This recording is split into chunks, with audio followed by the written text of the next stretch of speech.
चलो पार्ट 1 का थोड़ा सा रिकैप कर लेते हैं, नहीं तो पार्ट 1 का लिंक डिस्क्रिप्शन में है। जीवोन का कार एक्सीडेंट हुआ है बट समझ नहीं आ रहा ये एक्सीडेंट है, मर्डर है या सुसाइड है। और जीवोन किस बात को लेकर इतने टेंशन में थी, ये सारी चीज़ें हमें इस पार्ट में क्लियर होगी। जे-पाक सी-बॉम को पकड़ता है और गुस्से से उसे पूछता है कि वो फोटो तूने ही लीक की थी ना, मुझे पता है ज़्यादा ड्रामे करने की ज़रूरत नहीं है। बट यहाँ सी-बॉम ने चालाकी करी थी, उसने फ़ोन की रिकॉर्डिंग ऑन रखी थी और उसने उसे बोला कि क्या प्रूफ है तेरे पास कि मैंने ऐसा करा, और तू विदाउट प्रूफ मेरे को ह्यूमिलेट कर रहा है। अगर मैं ये रिकॉर्डिंग पूरे ऑफिस में फैला दूँ तो। और चाहते हुए बेशर्मों की तरह बोलता है कि हाँ वो फोटो मैंने वायरल करी थी, तेरे को इतना दुख क्यों हो रहा है, क्या तू भी उसके साथ सोया था। अरे सच बता रही हूँ, इस इंसान जितना गिरा हुआ इंसान मैंने नहीं देखा। फिर जे-पाक पता करवाता है कि उनके ऑफिस की साइट पर जो भी पोस्टें आ रही है वो किस ईमेल आईडी से आ रही हैं, एंड उसे पता लगता है वो प्रोफाइल भी जीवोन के नाम पर है जिससे वो सारी पोस्टें हो रही हैं। जे-पाक वापस अपना काम करने जाता है तो वो क्या देखता है कि जीवोन के नाम से उसे एक पार्सल आया है, और उस पार्सल को वो अकेले में खोलता है तो उसमें वो देखता है कि उसमें जीवोन का फ़ोन और डायरी थी। और जब वो जीवोन के फ़ोन को खोलकर देखता है तो उसमें उसी की पिक्चर्स और उसी की वीडियोस भरी हुई थी, एंड उसको अपना और जीवोन का प्यारा वाला टाइम याद आने लग जाता है कि कैसे वो दोनों एक साथ थे। देन जे-पाक जब जीवोन की डायरी पढ़ता है तो हमें सारी स्टोरी पास्ट में दिखाई जाती है कि कैसे जीवोन जब ऑफिस में जे-पाक से मिली थी तो उसके फ्रेंड ने बोला था, अरे लड़की के फ्रेंड ने कि अरे ये लड़की ना मिस्टर हान की लवर है। बट जे-पाक उसको बोलता है कि फालतू की अफवाहें पे बिलीव मत कर, एंड उसका फ्रेंड बोलता है तू ही देख इसको प्रमोशन मिल गया जल्दी। बट जे-पाक उसे चुप करवा देता है और ये बातें जीवोन भी सुन लेती है और उसे भी कहीं ना कहीं हर्ट होता है। फिर जीवोन और जे-पाक अपनी डेट पे जाते हैं, एंड वहाँ पर जे-पाक पूछना तो बहुत कुछ चाहता था बट स्टिल वो जीवोन से यही पूछता है कि तुम मुझसे प्यार करते हो, एंड जीवोन भी थोड़ी अटपटी होती है बट हाँ बोलते है कि हाँ मैं भी तुझसे प्यार करती हूँ। एंड मन में सोचती है अगर सामने से जे-पाक ही नहीं उससे पूछ रहा तो वो भी क्यों ही इस टॉपिक के बारे में बात करे। और ये सब पढ़ते हुए जे-पाक को भी अपने बिहेवियर को लेकर काफ़ी पछतावा होता है, एंड वो आगे बढ़ता है। एक दिन टीम मैनेजर को अपने बच्चे के चक्कर में ऑफिस से जल्दी जाना पड़ा था, एंड उसका सारा काम जीवोन ने करा था, जिस वजह से जब मीटिंग हुई थी तो मिस्टर हान काफ़ी इम्प्रेस हुए थे जीवोन के वर्क से, बिकॉज उसने अपना सारा काम काफ़ी डिटेलिंग में किया था। और यहाँ पर मिस्टर हान सभी को डिनर के लिए ऑफर करते हैं, एंड जब सभी डिनर के लिए जाने लग जाते हैं तो मिस्टर हान बोलते हैं कि मैं नहीं जा रहा, ये लो तुम मेरा कार्ड ले लो। एंड वो साथ में जीवोन को बोलते हैं कि तुम ज़रा मेरे साथ आओ, मुझे तुमसे कुछ बात करनी है।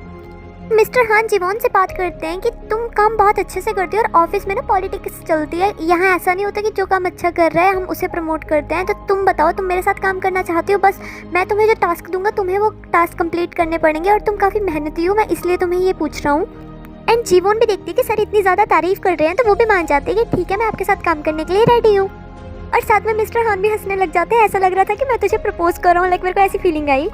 और जब मिस्टर हान जीवोन को बाहर तक छोड़ने के लिए आए थे उसी बीच सी-बॉम ने वो फोटो ले ली थी, और उसको ये मिसअंडरस्टैंडिंग हो गई थी या फिर उसने जान की अफवाह फैलाई थी, वही जाने। और नेक्स्ट डे जीवोन का प्रमोशन हो गया था बिकॉज ऑफ वो मिस्टर हान के टास्क कंप्लीट करने वाली थी, उनके साथ काम करने वाली थी। एंड बाहर से तो सभी खुश होते हैं पर टीम मैनेजर और सी-बॉम ज़्यादा खुश नहीं होते।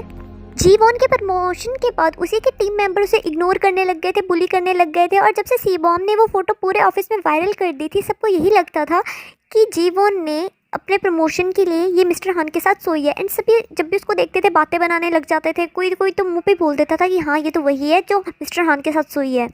और शायद इन्हीं चीज़ों का इफेक्ट उसकी लव लाइफ पर भी पड़ा था। और जो सी-बॉम जिसको वो इतना अच्छा कलीग सोचती थी, इस र्यूमर्स के चक्कर पे उसने भी उसके साथ बहुत बुरा बिहेव करा। और ये सब कुछ यहाँ पर जे-पाक पढ़ता है तो उसे काफ़ी बुरा फील होता है कि जीवोन अकेली बेचारी कितने कुछ से सफ़र करके गई, लाइक वो किसी को बता भी नहीं सकती थी।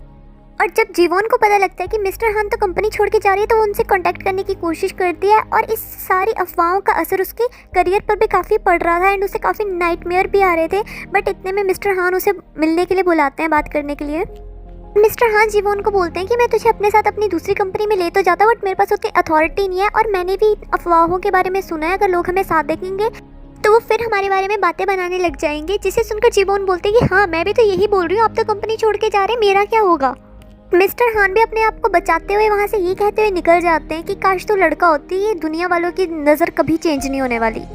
यहाँ मुझे जीवोन के लिए इतना बुरा फील हुआ कि लिटरली जीवोन ने कुछ भी गलत नहीं करा था, बट फिर भी वो ऐसे पूरे ऑफिस में बदनाम थी और उसके कलीग ने उसके साथ मिसबिहेव करा, और जिसके भरोसे यानी जिस सर के भरोसे उन्होंने काम करा उस सर ने भी उसका हाथ छोड़ दिया। और जे-पाक देखता है कि डायरी का लास्ट पेज नहीं है, इतने में उसको जीवोन के नंबर से फिर से मैसेज आता है कि मुझे आकर ढूंढ लो।